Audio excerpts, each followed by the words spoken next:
Assalamualaikum warahmatullahi wabarakatuh. Halo teman-teman semua, kami dari kelompok 2 mempersembahkan video pembelajaran ekonomi kelas 11 dengan materi pajak. Simak materinya. Pajak adalah sumbangan wajib yang harus dibayar oleh para wajib pajak kepada negara. Berdasarkan undang-undang, tanpa ada balas jasa atau kontraprestasi yang secara langsung diterima oleh pembayar pajak alias wajib pajak, pajak mempunyai sifat yang dipaksakan. Menurut Undang-Undang Nomor 11 Tahun 2010 tentang Ketentuan Umum dan Tata Cara Perpajakan, pajak adalah kontribusi wajib kepada negara yang terutang oleh pribadi atau badan yang bersifat memaksa berdasarkan undang-undang dengan tidak mendapatkan imbalan secara langsung atau membiayai pengeluaran pemerintah, dan digunakan untuk keperluan negara bagi sebesar-besarnya kemakmuran rakyat. Tarif pajak adalah ketentuan yang mengatur besarnya pajak yang harus dibayar berdasarkan objek pajak tersebut. Tarif pajak dapat berupa persentase tertentu atau jumlah tertentu, atau sekian rupiah. Tarif pajak dibagi menjadi 4. Umumnya adalah tarif tetap, yaitu tarif pajak yang dikenakan jumlahnya tetap dengan jumlah rupiah tertentu, tidak tergantung pada jumlah objek pajak. Tarif proporsional, yaitu tarif menggunakan persentase tetap untuk setiap jumlah objek pajak. Tarif progresif, yaitu pajak yang apabila pajaknya semakin tinggi, tarif pajaknya juga semakin tinggi.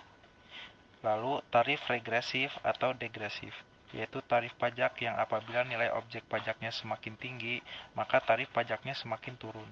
Tapi, jika objek pajaknya makin turun, justru tarif pajaknya makin tinggi. Fungsi pajak. Pajak mempunyai beberapa fungsi sebagai berikut. A. Fungsi anggaran atau budgeter atau juga budgeter.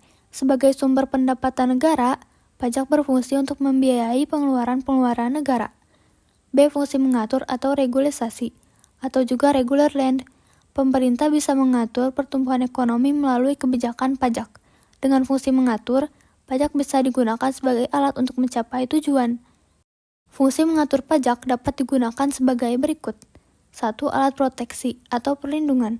Perlindungan terhadap barang-barang industri pokok dalam negeri dengan cara mengenakan barang-barang impor dengan pajak yang tinggi. 2. Alat stabilisasi. Pengenaan pajak terhadap komoditas tertentu untuk menghindari peningkatan harga barang yang tidak terkendali. 3. Alat redistribusi pendapatan. Pajak dikenakan berdasarkan besarnya penghasilan masing-masing orang yang dipergunakan untuk membiayai semua kepentingan umum. Hasilnya dapat dinikmati oleh setiap orang tanpa melihat besarnya penghasilan. Objek pajak adalah hal yang dikenakan pajak, misalnya penghasilan, laba perusahaan, tanah, bangunan, rumah, serta transaksi jual beli barang dan mobil. Jenis-jenis pajak ini bisa digolongkan sebagai berikut.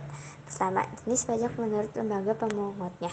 Menurut lembaga pemungutnya, pajak dibedakan menjadi dua, yaitu pajak negara pusat, pada yang dipungut oleh pemerintahan pusat melalui Direktorat Jenderal Pajak dan Kantor Pelayanan Pajak di bawah Kementerian Keuangan. Pajak daerah dibedakan menjadi dua, yaitu pajak provinsi dipungut untuk membiayai APBD tingkat provinsi. 2. Pajak kabupaten kota dipungut untuk membiayai APBD tingkat kabupaten kota. Jenis pajak menurut pihak yang menanggung pajak dibedakan menjadi dua, yaitu pajak langsung dan pajak tidak langsung. Pajak langsung dikenakan secara berkala terhadap wajib pajak berdasarkan ketetapan pajak. Pajak ini ditanggung sendiri oleh wajib pajak dan tidak dapat dilimpahkan kepada orang lain, atau beban pajak ini tidak dapat digeser kepada orang lain. Pajak tidak langsung merupakan pajak yang seharusnya dibayar oleh pihak tertentu, bisa dilimpahkan atau digeser beban pajak pada orang lain. Demikian untuk materi kali ini dari kami kelompok 2, semoga bermanfaat.